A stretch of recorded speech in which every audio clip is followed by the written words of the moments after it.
الشیطان الرجیم. بسم الله الرحمن الرحیم. ولا حول ولا قوة الا بالله العلی العظیم. الحمد لله رب العالمین والصلاة والسلام على خیر الانبیاء والمرسلین حبیب اله العالمین محمد و آله الطاهرین.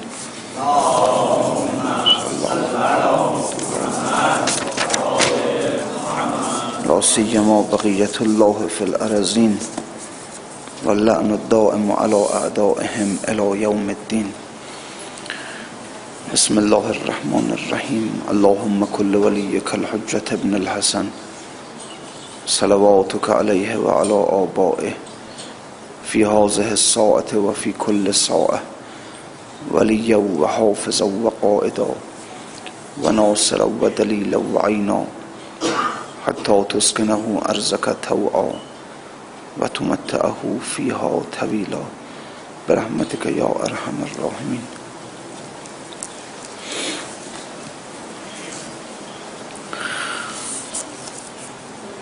بله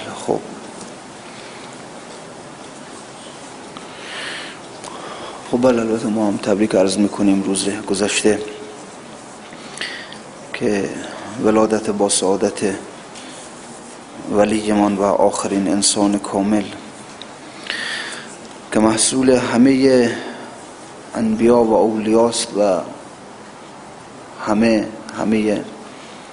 انبیایی که آمدند از اول تا به آخر و اولیایی که آمدند ایشان نتیجه همه اونهاست و تمام خصوصیات اونها رو هم خب داره البته و یک جامعیت خاصی در ایشون هست.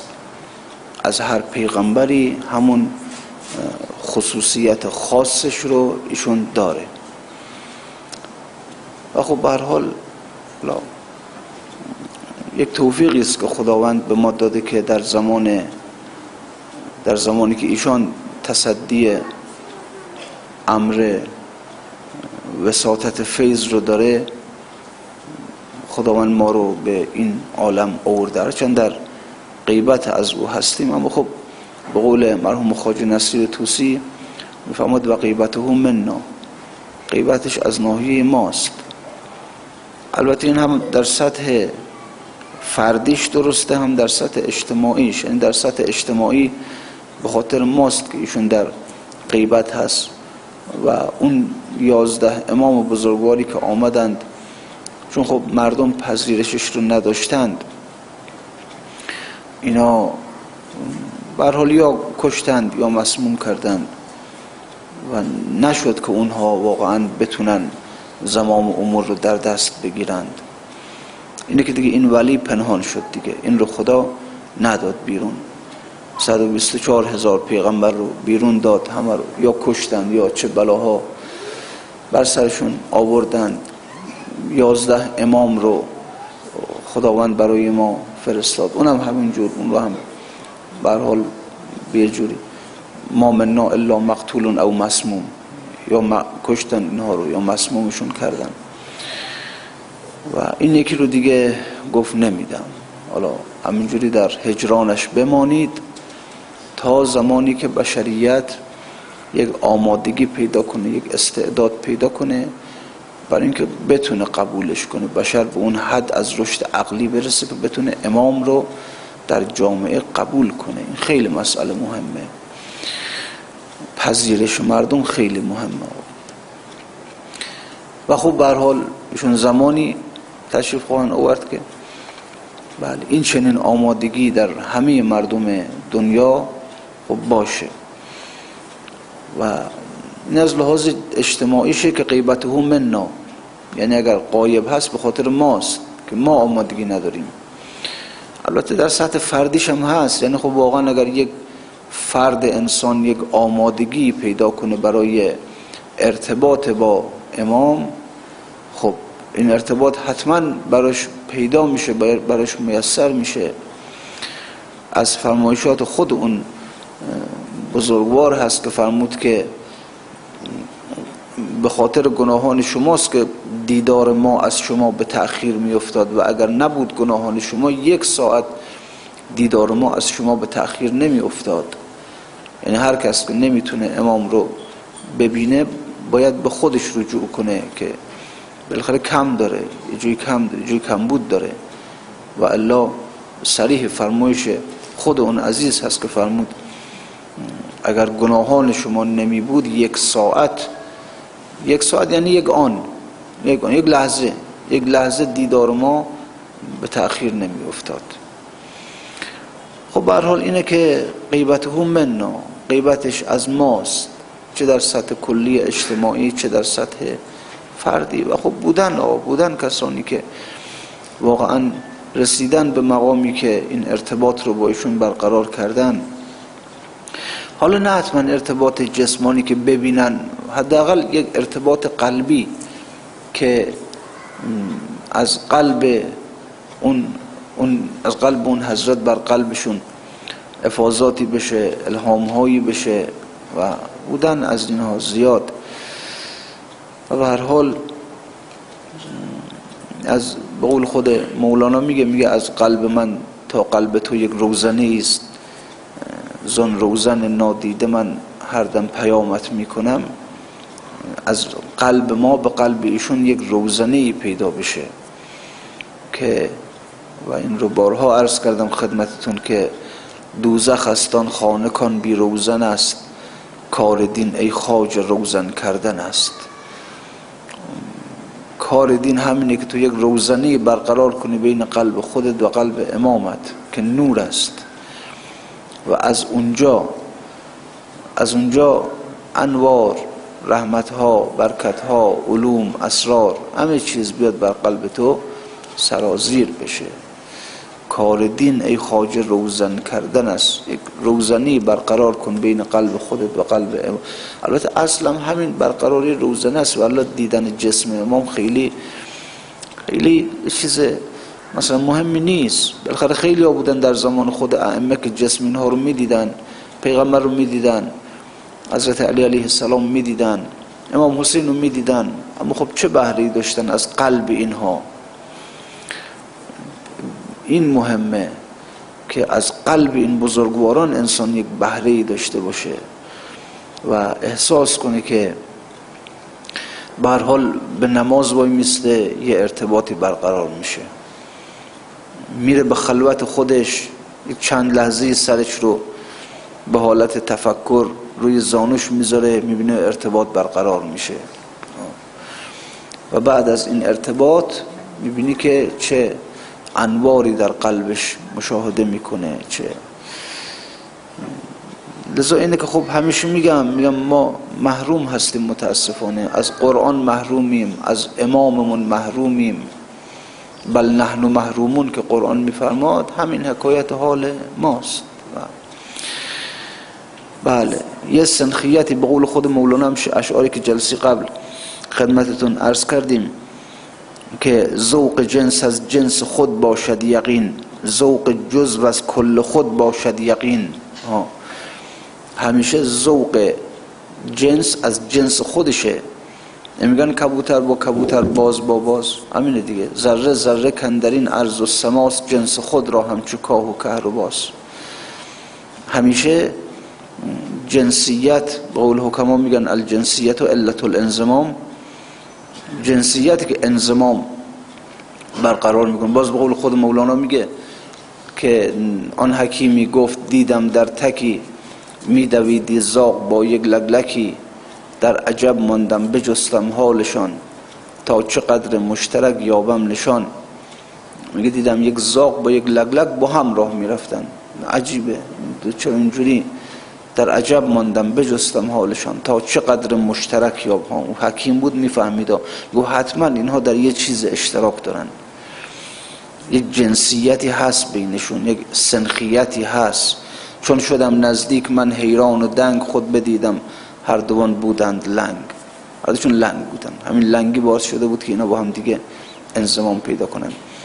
اینه که ذوق جنس از جنس خود باشد یقین، ذوق جزو از کل خود باشد ببین یا مگر آن قابل جنسی بود چون بدو پیوست جنس او شود، یا اگر هم که سنخیت نیست حداقل بعد از اینکه ضمیمه او شد سنخیت پیدا کنه. مثل نان که سنخیت نداره با ما، او جامده، ما انسان هستیم، اما وقتی که ما نان رو خوردیم نان میشه ما، سنخیت پیدا میشه با ما.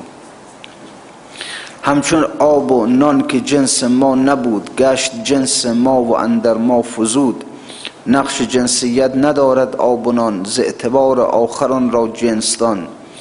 در ابتدای کار، در بدایت کار آب و نان با ما سنخیت ندارن، اما در آخر کار چرا اون سنخیت هست. وقتی که خورده میشن تبدیل میشن به ما. ورز غیر جنس باشد ذوق ما آن مگر مانند باشد جنس را، آن که مانند است باشد عاریت، عاریت باقی نماند عاقبت. بله اگرم از غیر جنس باشه و ما اون رو با خودمون ضمیمه کنیم، این بالاخره این یه روزی از بین میره. خیلی وقت هست چرا خیلی از رفاقت ها از بین میره، چرا خیلی از شراکت ها از بین میره؟ چون جنسیت نیست، سنخیت نیست. بالاخره اینا یه روزی دلشون از هم دیگه زده میشه و این میره. خیلی وقت شده ها مثلا میبینی که دو تا رفیق هستن اینقدر اینها نمیدونم چاکرم مخلصم از این حرفا با هم دیگه میزنن، بعد از مدتی هم میبینی که خب اینا رفتن دنبال کارشون و اینا به خاطر اینکه سنخیت نیست، از همون اول نیست. سنخیت عاریتی است و لذا میفهمد که آن که مانند است باشد عاریت، عاریت باقی نماند عاقبت. مرغ را گر ذوق آید از صفیر چون که جنس خود نیابد شد نفیر. اگر مرغ یه صدایی رو بشنوه که جنس خودش نباشه خب نمیره به طرفش. یه بالاخره یک کلاغی اونجا باشه، یک گنجشکی هم اونجا باشه، این گنجشک هرچی هم که جیک جیک کنه کلاغ به سوی اون نمیره چون با هم دیگه. خب بله تشنه را گر ذوق آید از سراب چون رسد در وی گریزد جوید آب. آدم تشنه ممکنه که سراب رو که ببینه دوست داشته باشه سراب رو، چون خیال میکنه آب هم که خب با آدم تشنه سنخیت داره، اما وقتی که میره جلو میبینه که آب نیست اینجا نفور میشه، متنفر میشه ازش. مفلسان گر خوش شوند از زر قلب لیک آن رسوا شود در دار ضرب.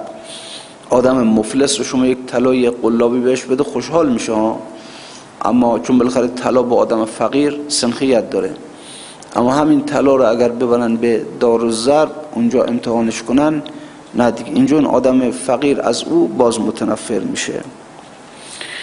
تا زرندودیت از ره نفکند تا خیال کج تو را چه نفکند. مواظب باش که مسهای زرندود شده تو رو متوجه خودشون نکنن. مس زرندودش کردن آدم گول میخوره، خیال میکنه که بله این هم جنس منه، این خوب برای من. خب بعد آدم پول میده میخره میبره میبینه که این قلابی پولش رفته. مواظب باش تا زرندودیت از ره نفکند تا خیال کج تو را چه نفکند. از کلیله باز جو آن قصه را و اندر آن قصه طلب کن حصه را. و در هر کاری ها همینه. بالاخره اون در داستان منطق الطیر اون هزاران مرغی که اینا همراه شدن با هدهد که رفتن که به 30 مرغ برسن، اینها بالاخره چند تاشون رسیدن به اون. حالا درست خیلی هاشون در راه مردن نتونستن به پایان برسونن، اما خیلی هاشون برگشتن از بین راه. یعنی خب واقعا دیدن که نه، گفتن ما همون. خب آقا هدهد بیچاره وقتی که رفت توی جنگل مرغ‌ها رو صدا زد، گفت یه پادشاهی داریم اسمش عنقاست و اونجا هنوز اسمش سیمرغ نبود ها. بعد که اینا رفتن اونجا و خودشون رو در آینه او دیدن، یه بحثی وقتی خدمتتون عرض کردم، اونی که تا مقام احدیت میرن در واقع خودشان را در او میبینن. وقتی که میان هرچی میگن خبر از خودشون میدن ها. این عجیبه. این وقتی که رفتن اونجا در آینه اون عنقا خودشون رو دیدن، خودشون رو دیدن 30 تاست و گفتن 30 مرغ. اونجا گفتنش 30 مرغ. اگر 40 تا بودن میگفتن 40 مرغ. اون عنقا رو به صورت 40 مرغ میدیدنش. اگر 50. اگر شاید مثلا اصحاب امام حسین علیه السلام اینا وقتی که رفتند به اون حقیقت رسیدند، ازشون سوال میکردی که اون حقیقت چیه؟ میگفتن 70 مرغ. اگه 70 نفر ولی 70 تا هرچی، چون خودشون رو دیدن ها. انگار در آینه حالا حسین علیه السلام خودش رفته بود، رسیده بود به احدیت. خب این البته چون وجودهای مطلق و نامتناهی هستن، وقتی در مقابل یک آینه نامتناهی قرار بگیرن، اون حقیقت نامتناهی رو محدود نمیبیننش. اما خب این اصحابش که نه دیگه، اینا که بالاخره از شر اون تعیینشون نمیتونن در برن که. اینه که اگر از اینا سوال، وقتی اینا در مقابل آینه لایتناهای وجود حسینی قرار میگرفتن، ازشون سوال میکردی که مثلا حسین چی جوریه؟ میگفت 70 مرغ، مثلا 70 تنه. اینجوری میگفتن، چون خودشون 70 بودن، عکس خودشون رو دیدن، در عکس خودشون رو میدیدن، میگفتن که اینطوریه. مثلا همین داستان حرکت امام حسین علیه السلام از مکه به سوی کربلا، کوفه، خودش یک داستان منطق و طیر دیگه، فرق نمیکنه. بالاخره خود امام حسین علیه السلام وقتی که آمد، هزاران نفر همراهش باشدن اومدن و خب به هوای خیلی چیزها.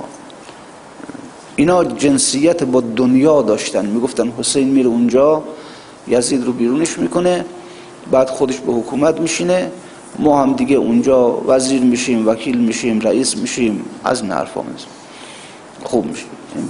برای خودشون، به خاطر خودشون همراه امام حسین اینها حرکت کردن، نه برای. و خود امام حسین هم برای اینکه اینا رو خالصشون کنه، اینا رو یک دستشون کنه، اینا چون آخه داشت سیرشون میداد اینها رو. کربلا یک سیر بود در واقع، خیلی بطونی داره جریان کربلا، بطنهایی داره.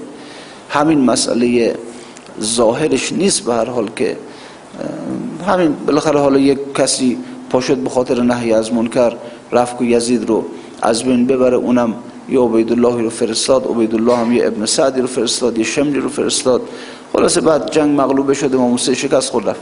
این خب ظاهرش، حالا اگر 1000 ساله که این حرفا گفته میشه، اینا همه ظاهرهایی است که در واقع حجاب است بر روی اون قضیه باطن، که کسی اون باطن رو خیلی عجیبه که اصلا دین لایه ظاهرش عجیب حجابه، عجیب.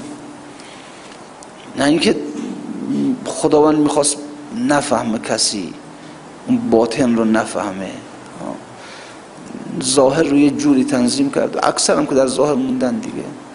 خب ما که روز تا شب اصلا فکر این حرفا نیستیم، خیال میکنیم که دنیا جنس ماست، ما با دنیا جنسیت داریم، سنخیت داریم. از صبح تا شب که سرمون تو مغازمونه، کلاس درسمونه، ادارمونه، تجارت خونمونه، خب چی پس؟ همینه. بعد چه پیش میاد برای آدم در اون ور که پرده بردارن؟ اون روزی که روز پرده برداریه، فکشفنا عنک غطاءک فبصرک الیوم حدید، اینا همینه که بر قلب ما نزده. این قیامت و الله، اون زید بن حارثه یه ذره قیامت بر قلب گفت مثل این است که جهنم رو دارم میبینم، اهلش در عذابن، مثل اینه که اصلا این بنده خدا دیوانه شده بود، بر قلبش زده بود، یه ذره مجنونش کرده بود. و لذا داره که روش زرد بود، لاغر بود، تکیده بود. یک کلمه قرآن اون بنده خدا اون شب برات عرض کردم، لعمرک انهم لفی سکرتهم یعمهون، به جان توی پیغمبر که اینا در مستی کفر خودشون سرگردانن. یک کلمه لامریکا به قلبش خورده بود، دیوانش کرده بود. اصلا تو خیابون حالش نمیشه، چیکار میکنه؟ ببین ایناست، اینا بدبختی ماست که هیچ ارتباط قلبی با قرآن برقرار نکردن. الان ماه رمضان میشه ببین دیگه، حالا دوره های قرآن شروع میشه، نمیدونم چی شبای قدر میاد، برو 1000 رکعت نماز بخون، چه 100 رکعت نماز بخون. خب آخرش همه غفلت همه غفلت. یک لحظه بر نمیگردی به درون خودت که آخه من از ماه رمضان پارسال تا الان چیکار کردم؟ یک قدم تونستم خودم رو به سوی این حقیقت مطلق بالا بکشم؟ یک قدم من که همش حواسم تو همین دنیای خودم بود، که حواسم تو خانوادم بود، حواسم تو بچه هام بود، حواسم تو مغازم بود، حواسم تو همش همینا بود. که چیکار کردم از پارسال تا حالا؟ چه قدمی برداشتم؟ بعد میدونه آدمی که نتونسته باشه خودشو اینجا از زندان دنیا و طبیعت خلاص کنه، اونجا در برزخ‌هایی میمونه، در زندان‌هایی، در حبس‌هایی میمونه. چه زندان‌های وحشتناکی! تا کی بتونه به هر حال خلاص بشه از اونها خدا میدونه. چون راحت داریم اینی که میگم بشین در شب قدر که شد، بشین یه نیم ساعتی درون خودت فکر کن، بشین با خودت خلوت کن. کیم من؟ چیکار دارم میکنم؟ همین شد زندگیم. اینا متاسفانه نمیدونم، خیلی از این جهت ما عقبیم از خودمون، اصلا یک قدم به درون خودمون وارد نشدیم، خودمون رو نشناختیم. اینه که از قیامت محرومیم. قلب ما از قیامت محرومه، قلب ما از قرآن محرومه، قلب ما از حسین ابن علی محروم، از امام زمان محروم، از همه محرومیم ما. هیچی. بعد اون وقت فقط همین که بله ما رو شفاعت کنن که در آتش نسوزیم، همین مقدار. نه، اینا نیست. ای کاش باز بشه این قلب ها. ای کاش که به قول بله از شمس تبریزی سوال میکردن که چرا آخه این حرف های شما در ماها اثر نمیکنه؟ ایشون میگفت خب آخه شما یه وقت که آدم خواب رو 2 دفعه تکونش بدی بیدار میشه. شما قلبتون مرده است، هر چی هم که لگد بزنی بیدار نمیشه. اینه که حرف های ما در شما اثر نمیکنه. و این حقیقتیه. خدا نکنه که آقا قلب مرده باشه، اینو خدا نکنه، قلب مرده باشه. که حالا قلب خواب رو میشه یه جوری بیدارش کرد، قلب مرده رو چیکارش کنه آخه؟ اینه که میگم بشین فکر کن. برحال اینه که خیلی از کسانی که از مکه آمدن بیرون، اینا با امام حسین سنخیت نداشتن، در واقع اصلا همجنسش نبودن. این بود که در بین راه هی یکی رفتن. چرا می‌بینید از حقیقت جریان کربلا ما چقدر واقعا میتونیم، چی دستمونه؟ 1000 سال چیزی برای ما گفتن همینه که عرض کردم. یه عده پاشدن رفتن، امام حسین می‌خواست نهی از منکر کنه، رفت و آخرش هم عبیدالله آمد و شمر رو فرستاد، ابن سعد رو فرستاد. همین. نمیدونم علی اکبر رفت به میدان، علی اصغر رفت، آب نبود، چه اینها رو گفتن. اینا همش حجابه که در باطن قضیه بفهمی که چیه. یه وقتی حالا اگر یاد مبارک باشه گفتم که در حقیقت کربلا یک سیری بود که امام حسین داشت میرفت، سیر از تعین به لا تعینی. تعینات خودش رو داشت کنار میذاشت ها، اون تعین اکبرش رو، تعین اصغرش رو، اینا رو هی داشت کنار میذاشت، میرفت که برسه به اون سراپرده لا تعینی و اطلاق، اون جایی که خدا در اونجا خودشه و هیچ کس غیر از خودش نیست. حتی اسماءش هم در اونجا با خودش نیستند، صفاتش هم با خودش نیستند، اما خودش تنها در اونجا. حسین می‌خواست به اونجا برسه. منتها لازمش این بود که دفع تعینات کنه، رفع تعینات کنه، اینا رو برداره از سر راه خودش و اینها رو. این یک حرف، این یک بطن، این بطن اول از حادثه کربلا. یک جریانی بود که امام داشت یک سیر عاشقانه میکرد، یعنی یک سیر بر مبنای جذب الهی این رو گرفته بودش. منتها خب شرط داشت. شرط این بود که نیروی جاذبه وقتی انسان رو میکشه به سوی خودش، یعنی یک جسم رو شما یک آهنربای قوی قرار بده در یه جایی در فاصله 1 متری، یک قطعه فلز رو قرار بده، این فلز رو با نخ ببندش به یک میخهایی مثلا. خب هرچی که اون آهنربا جاذبه اعمال کنه، این قطعه آهن از جاش تکون نمیخوره، چون با اون نخها بسته شده به یک میخهایی. خب ما الان اینجوری هستیم، جاذبه خدا بر قلب انسان همیشه اثر میکنه. اصلا محل گرفتن جذب، محلی در وجود انسان، تنها محلی که جذب خدا تأثیر میکنه قلب انسانه. فرمود القلب حرم الله، نمیدونم لا یسعونی ارضی ولا سماعی ولکن یسعونی قلب عبدی المؤمن. همه حرف رفته روی قلب. خدا در قلب هاست، خدا در دل سودا زدگان است. بجویید مجویید زمین را و مجویید زمان را. خدا در دل هاست. محل جذب، اون محلی که جذب خدا برش تأثیر میکنه دله. چون فرض کنید مثلا در این دیواری که همش گچ آجر، یک قطعه فلز هم قرار بدن، یک آهنربای قوی اینجا باشه، همون فلز رو میکشه به سوی خودش، روی همون فلز تأثیر میکنه. جذب الهی نه، جذب الهی جسم انسان رو که به سوی خودش نمیکشه، عقل آدم رو به سوی خودش نمیکشه، خیال انسان رو به سوی خودش نمیکشه، قلب رو به سوی خودش میکشه. محل تأثیر جذب خدا قلب انسان. این مهمه. منتها زمانی این قلب میتونه جذب رو، وقتی که تأثیر جذب حرکت کنه به سوی اون آهنربا، که آزاد باشه. اینش مهمه. در حجاب نباشه. کلا بل ران علی قلوبهم ما کانوا یکسبون. روی قلب رو انقدر لایه ها گرفته که اصلا این قلب تکون نمیتونه بخوره از جاش.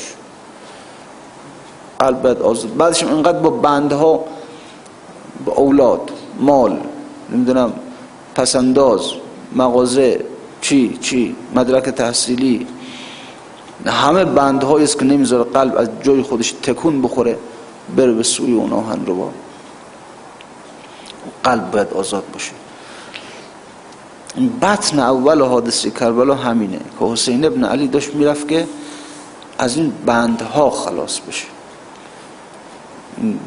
بندی که به علی اکبر وصله، به علی اصغر، به دیگر اصحابش، به دیگر اولادش. خب میگن در میان همه اولادش نسبت به حضرت علی اکبر خیلی ایشون علاقه داشت، خیلی محبت داشت نسبت به ایشون. و به قول یه بزرگواری انقدر این علاقه، خب نه این که گفت اشبه الناس خلقا و خلقا و منطقا به رسول الله، شبیه ترین مردم بود از لحاظ خلقت ظاهری، از لحاظ خلق و اخلاقیات و صفات، و از لحاظ حرف زدن منطقا. هر کی می‌خواست پیغمبر رو ببینه میاد علی اکبر رو ببینه. خیلی جهات دست به دست هم داده بود که دل پدر رو به شدت وصل کرده بود به خودش، دل پدر رو ربوده بود و اینه که نسبت به ایشون یک عنایت خاصی داشت. خب البته اون ساقی هم شرط کرده بود در ازل، همون حرفایی که اون وقتا براتون گفتم دیگه، شرط کرده بود که اینا همه رو باید خلاصه، اینا همه رو شرطهایش را یکایک گوش کرد، کاسه می تا به آخر نوش کرد. اول شراب بهش نداد بعد شرط کنه ها. ببین اول کسی که شراب میخوره بعد هر چی که شرط کنه میگه باشه میپذیرم، اما بعد که سر هوش میاد میگه نه من مست بودم حالیم نبود.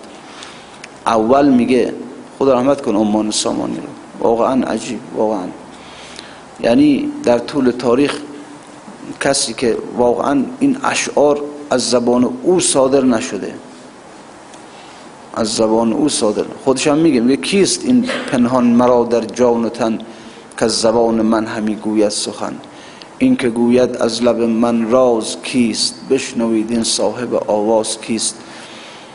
کیه که در درونم اوست که داره حرف میزنه، این اشعار از اوست، از من واقعا. یعنی اشعار نیست که بشر نشسته باشه فکر کرده باشه، خیلی عجیبه. و واقعا این رو عرض میکنم چون تجربه دارم در مورد خودم، نه در مورد کسی دیگه، که اگر همین اشعار اصلا هر چی که از اون عالم بالا اومده، اگر قرآنه، حتی اگر یک جمله است، این اگر به قلب انسان بخوره اصلا واقعا متحول میکنه، واقعا زیر و زبر میکنه انسان را، به قلب بخوره. من هر چی که بگم از اهمیت این مطلب که یک کاری کنیم آقا، که حتی اون شب گفتم کلمه ابلیس که در قرآن اومده همین به قلب ما بخوره. بالاخره ابلیس از دو لب مبارک پیغمبر صادر شده دیگه. قلنا یا ابلیس ما منعک ان تسجد لما خلقت. کلمه فرعون، کلمه همین کلمه اصلا همینا به قلب انسان بخوره زیر و زبر میکنه انسان رو، منفجر میکنه اون قالب مجازی وجود انسان رو. به هر حال این هم همینه، یعنی این اشعار هم یک اشعاری است که اگر به قلب کسی بخوره خیلی خیلی کارها، اصلا انقلابها ایجاد میکنه در قلب انسان. خیلی عرض کردم تجربهش رو داریم که به هر حال کسی میگفت برای ما که وقتی که شروع کردم کتاب رو خوندن، یک کسی آمد من گفت در یک مجلسی بودیم، او همین عمان سامانی گنجینة الاسرار رو میخوند، او که یک بیت میخوند من بیت دیگرش رو میخوندم، او فهمیده بود که من این کتاب رو میخونم. میگفت پاشد آمد، آدم با تجربه بود، میگفت آمد پیش من گریه کرد گفت فلان نخون این کتاب رو، زن و بچه یتیم میشن، بیوه میشن، کتاب تو رو میکشه آخرش. گفت ما نفهمیدیم خوندیم، بعدم به سرش اومد، البته تا مرز مرگ پیش رفت، نمرد، عنایت الهی برش گردون، ولی رفت تا مرز مرگ پیش رفت. قلب انسان میخوره چه میکنه واقعا. خیال میکنه که سر به بیابان میذاشتن میرفتن، اینا برای چی بوده؟ چرا؟ یک کلمه زیر و زبرش میکرده، یک کلمه عوضش میکرده. یک فرمایش موسی بن جعفر که بهش فرمود که اگر این آدم عبد میبود این کارها رو نمیکرد، عوضش کرد، تمامش کرد. یک کسی آیه قرآن میخوند، فضیل عیاض رفته بود بالای دیوار دزدی کنه، دزد بود، اصلا دزد بود. در بعضی از شرایط پیش میاد میبینه یک دزد، یک آدم عیاش، و همون بشرافی هم یک آدم عیاش بود دیگه، آدم عرق خوری بود، یک کلمه موسی بن جعفر عوضش کرد، زیر روش کرد. این بنده خدا فضیل عیاض رفته بود رو دیوار دزدی کنه، یک آیه قرآن،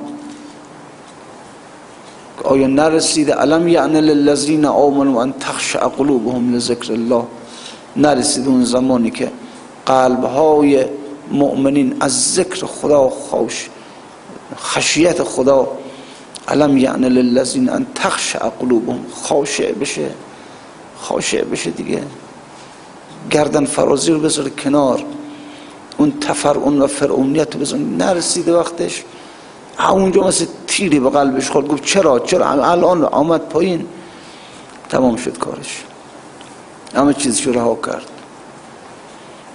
یک کلمه آقا، یک کلمه فقط، یک کاری کن در طول عمرت که در این دنیا هستی، بلکه یک کلمه قرآن، نمیدونم چیز خلاصه به قلبت بخوره، قلب رو محرومش نذار، قلب رو به کلی محرومش نذار از این انوار دریاهای نور، محرومش نذار. در حادثه کربلا نذار محروم بمون از حادثه کربلا. خیلی حادثه عجیبیه. به هر حال خب حالا میگن امام حسین علیه السلام رفت قطع تعلقات کنه، رفت قطع تعلق از علی اکبر کنه. راست بهر فتنه قامت کرده ای. خطاب امام حسین، اون امان سامانی خدا رحمتش کنه. راست بهر فتنه قامت کرده ای، وه که از قامت قیامت کرده ای. نرگست با لاله اندر بازی است، سنبلت با ارغوان. نرگست با لاله در تنازی است، سنبلت با ارغوان در بازی است. و ای بله از رخت چه خلاصه حالا مست غرورم میکنی، از رخت مست غرورم میکنی، از مراد خیش دورم میکنی. خلاصه گه دلم پیش تو گاهی پیش اوست، رو که در یک دل نمی گنجد دو دوست. گاهی هوی تو گاهی او، چجوری میشه در یک دل؟ گه دلم پیش تو گاهی پیش اوست، رو که در یک دل نمی گنجد دو دوست. نیش بر دل با مزن زادی لیلا. نیش از این بیش از این با خون مکن، زادی لیلا مرا مجنون مکن. به هر حال همینجور حرفا. پشت پا بر ساغر حالم مزن، نیش بر دل تیر بر بالم مزن. خاک غم بر فرق بخت من مریز، بس نمک بر لخت دل مریز. همچو چشمت بله بر قلب دل مزن، همچو چشم خود به قلب دل مزن. بله خیلی حرفا داره با علی اکبرش. همچو چشم خود به قلب دل مزن، همچو زلف خود اینجوری نکن، همچو چشم خود به قلب دل متاز، همچو زلف خود پریشانم مساز. حائل ره مانع مطلب مشو، نذار که بین من و خدا حائلی قرار بگیره، مانعی قرار بگیره. حائل ره مانع مطلب مشو، صد راه این راهی که دارم میرم مشو. خلاصه نیست اندر بزم آن عالی تبار، گوهری بهتر ز تو بحر نثار. من به خاطر اینکه بخوام چیزی پیشکش بارگاه الهی کنم، از تو بهتر من چیزی ندارم. اینه که بیادم تو رو پیشکشت کنم، نه اینکه از همه بیشتر قلب من رو از همه بیشتر بردی. اینه که هم تو رو من نثار خدا کنم، انگار از همه بهتره، از همه خلاصه خوشتره. خلاصه همینجوری با علی اکبرش حرف ها میزنه دیگه. خلاصه چون تو را او خواهد از من رونما کن، جانب او رونما. او تو رو از من میخواد، میگه همین علی اکبر تو بده، همین رو بده. به هر حال خب حالا میفرسته علی اکبر رو، میفرسته به میدان و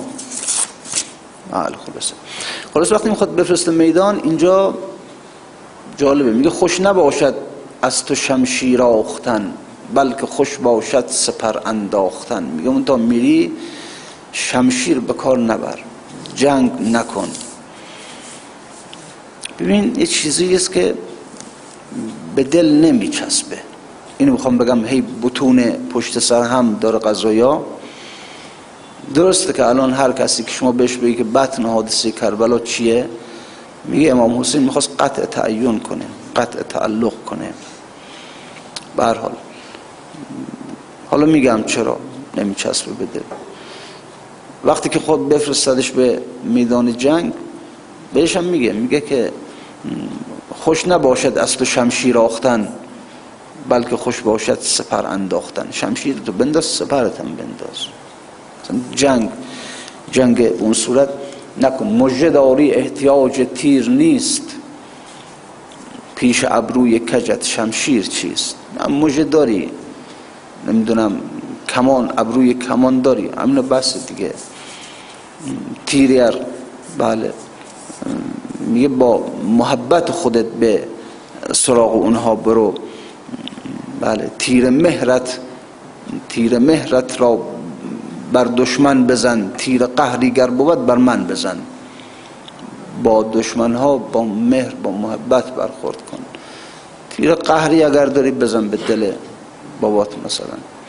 خلاصه به هر حال، حالا این صحبت زیاده و این میفرستدش.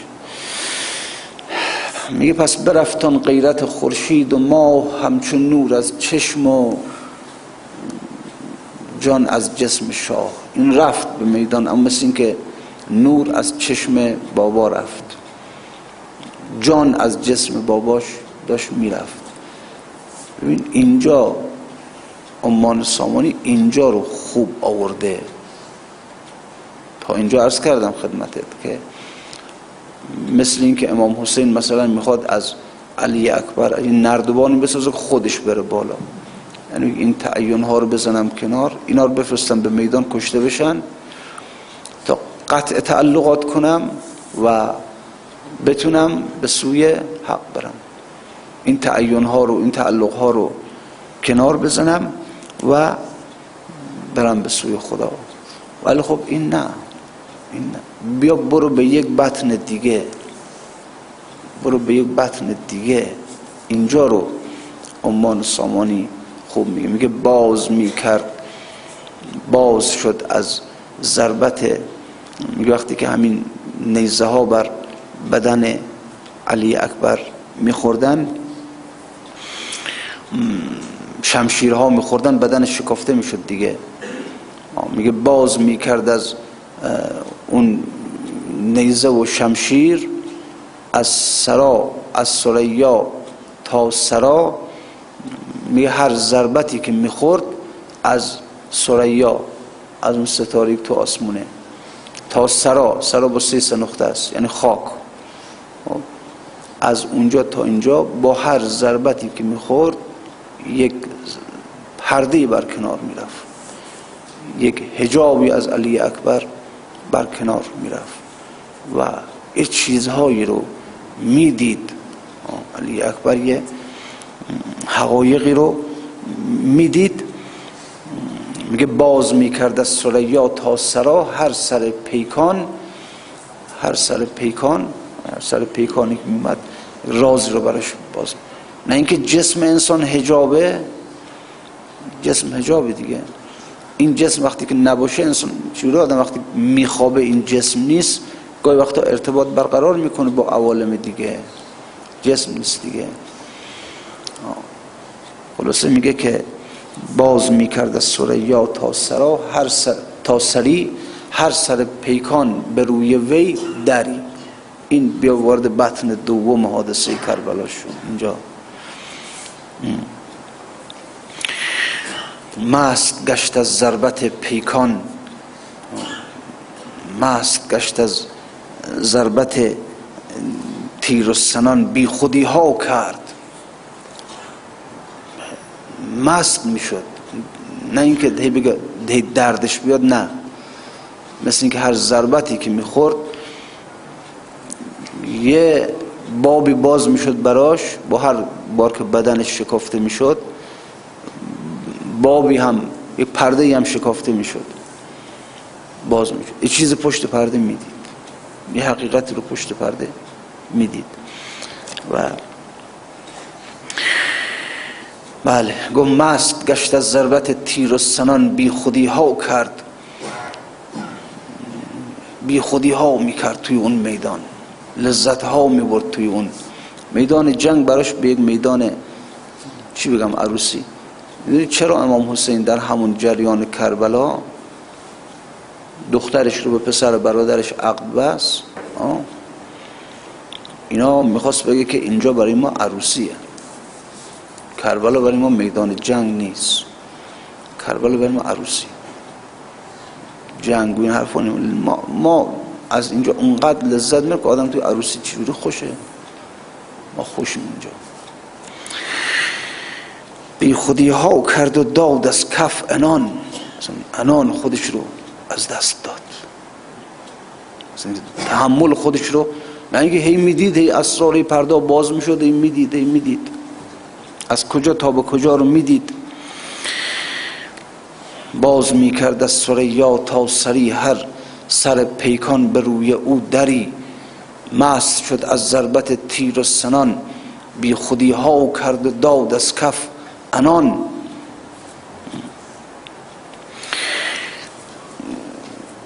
خلاصه بله، عشق آمد عقل از او پامال شد.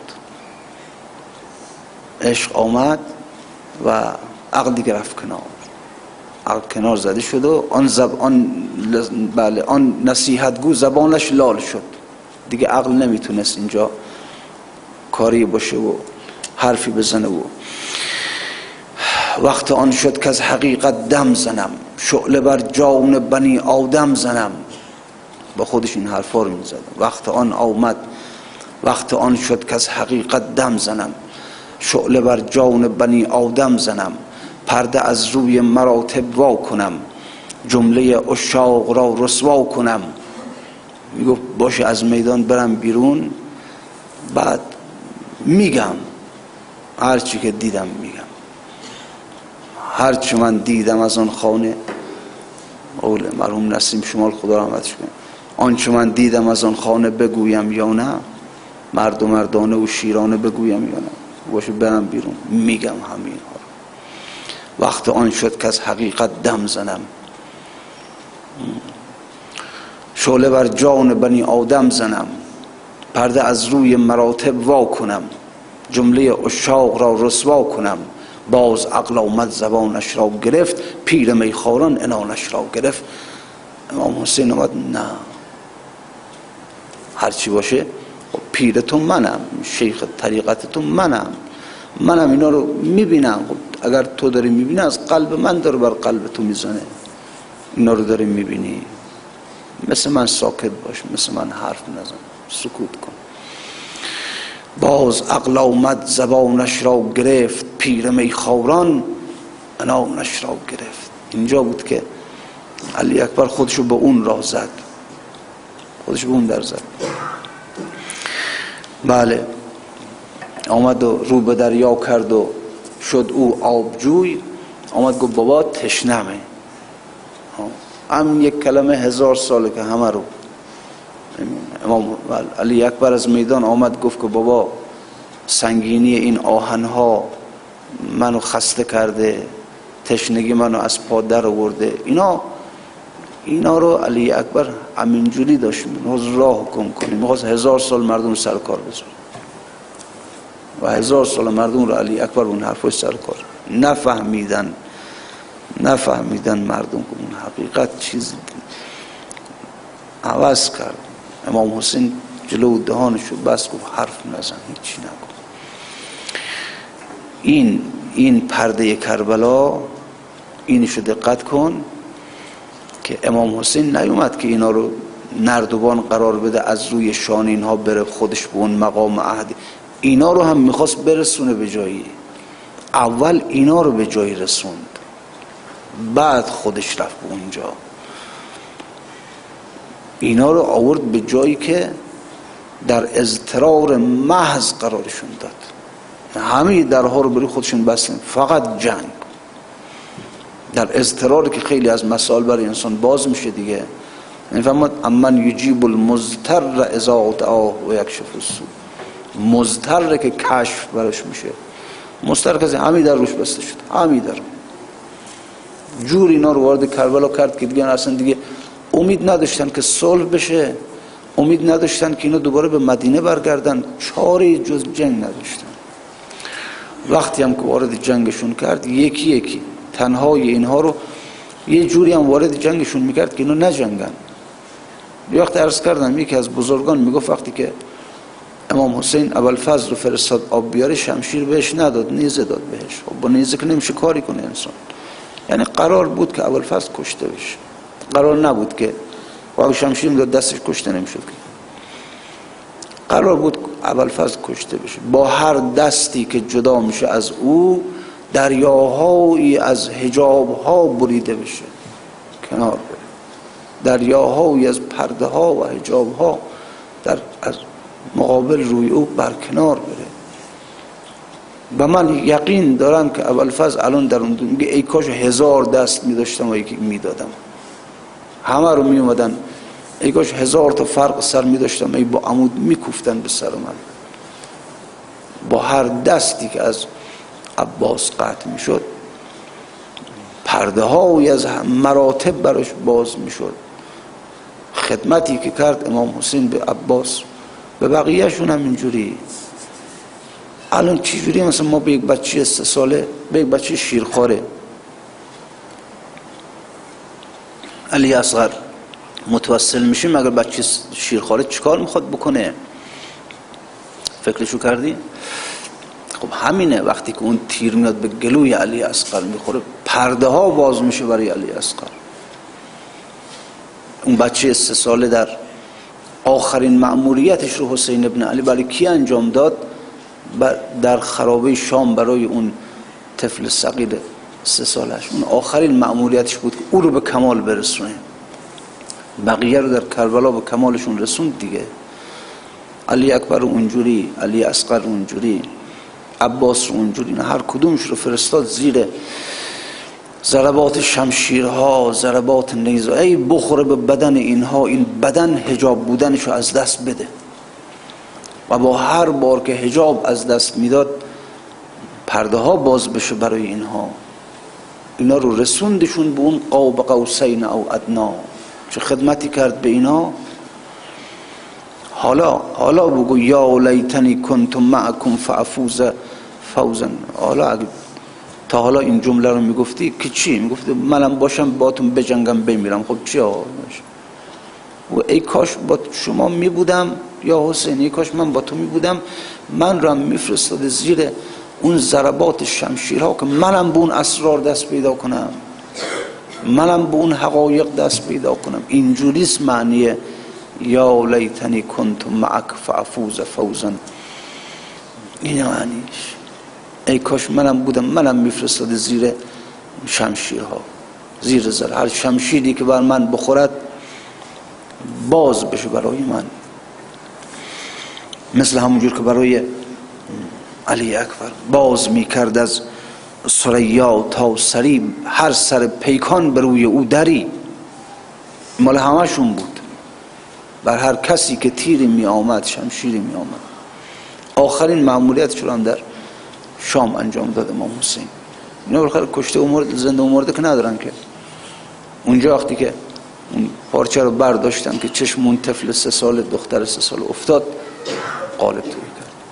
حالاست که بعد میبینی که خدا میدونه با قلبت برو اگر تونستی با قلبت برو به زیارت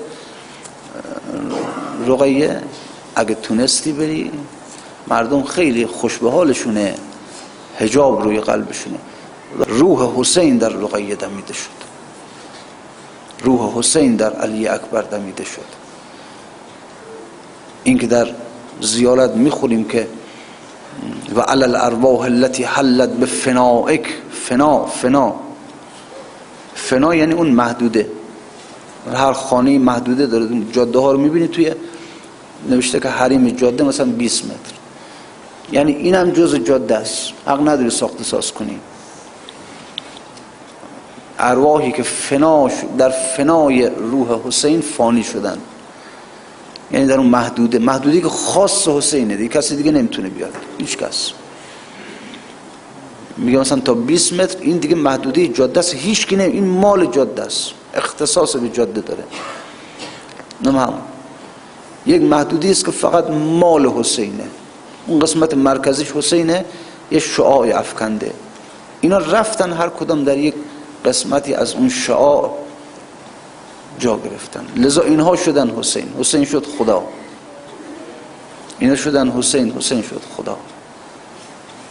اینه که بعد من یک دختر 3 ساله آتشت میزنه، دختر 3 ساله بیچارت میکنه اصلا. اینه که امام حسین اینها رو یکی یکی فرستاد به زیر تیغها و شمشیرها و اینا میرفتن و میدیدن. این نبود که امام حسین تعلق داشته باشه به اینها. چه تعلقی؟ حالا اگر هفته بعد انشاءالله قسمت شد برات میگم. به هر حال اون وقت بعد حالا شما خیال میکنی وقتی که مولانا میگه که یک دست جام باده و یک دست زلف یار، رقصی چنین میانه میدانم آرزوست، یعنی چی میدان؟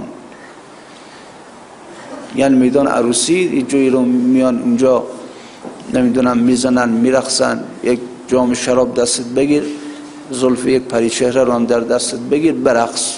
این نه، میدان جنگ، میدان جنگ. این شعر در واقع مثل اینه که خطاب امام حسین است به علی اکبرش که میگه علی اکبر یک دست جام باده و یک دست زلف یار، رقصی چنین میانه میدانم آرزوست. بابا جان میخوام اینجوری برقصی، بری تو این میدان اینجوری برقصی. یک دست جام باده هایی که عباس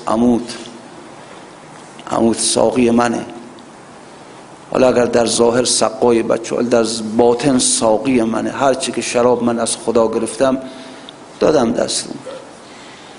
یک دست جام باده، این جامت رو نگه دار، عباس برات پرش میکنه. برو به میان این میدان، رقص کن، رقص آنجا کن که خود را بشکنی، پنبه را از ریش شهوت برکنی.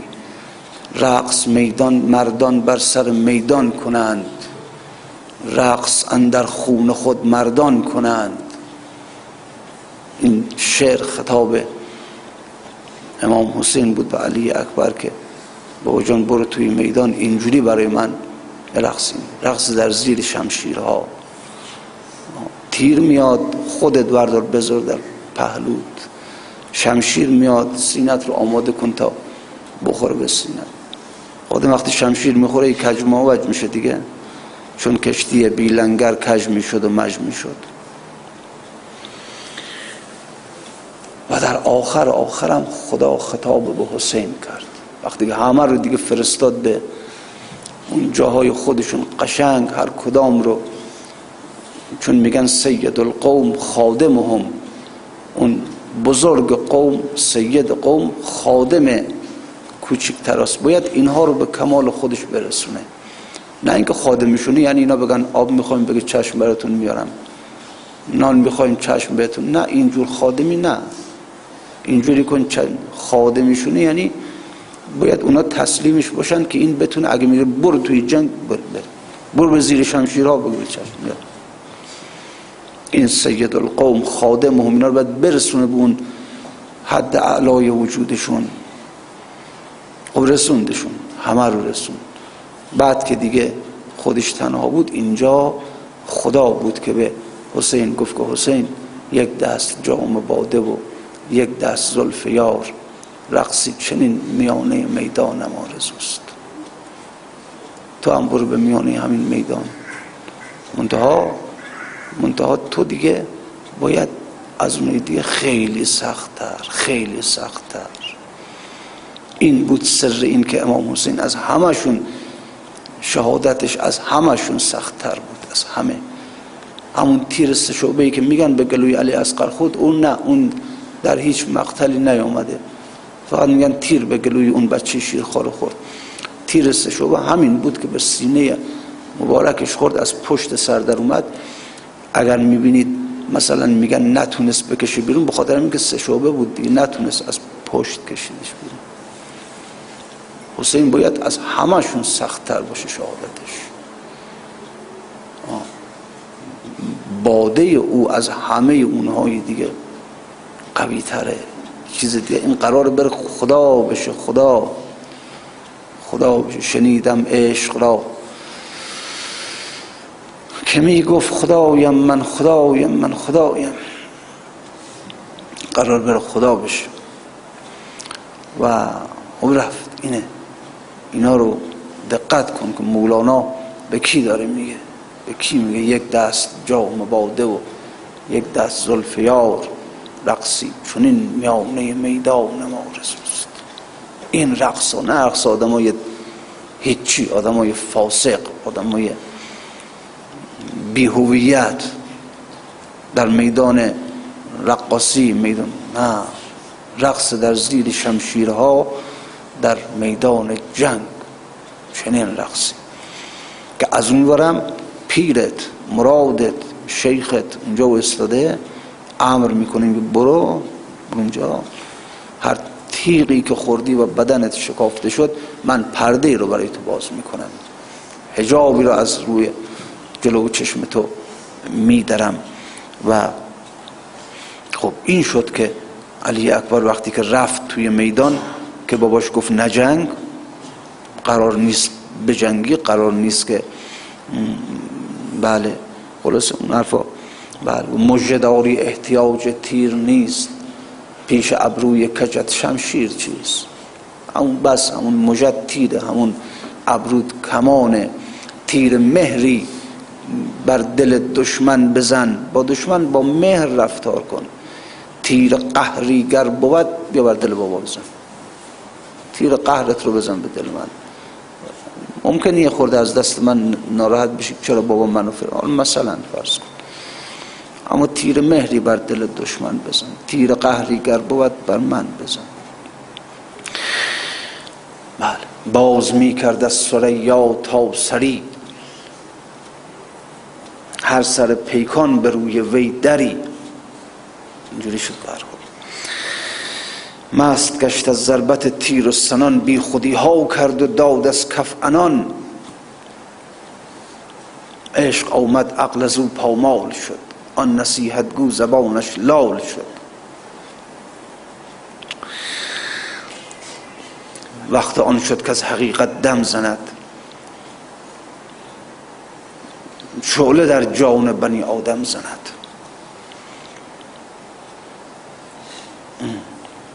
پرده از روی مراتب وا کند، جمله عشاق را رسوا کند. میدونن چی؟ عشاق کجا رفتن؟ عشاق همشون رفتن، حرفشون و صداشون هم در نیومد، سکوت کردن. اون عنایت حسینی نذاش حرف بزنن، نذاش سکوت، کشته شدن رفتن. فی مقعد صدق عند ملیک مقتدر، رفتن. اکبر بود که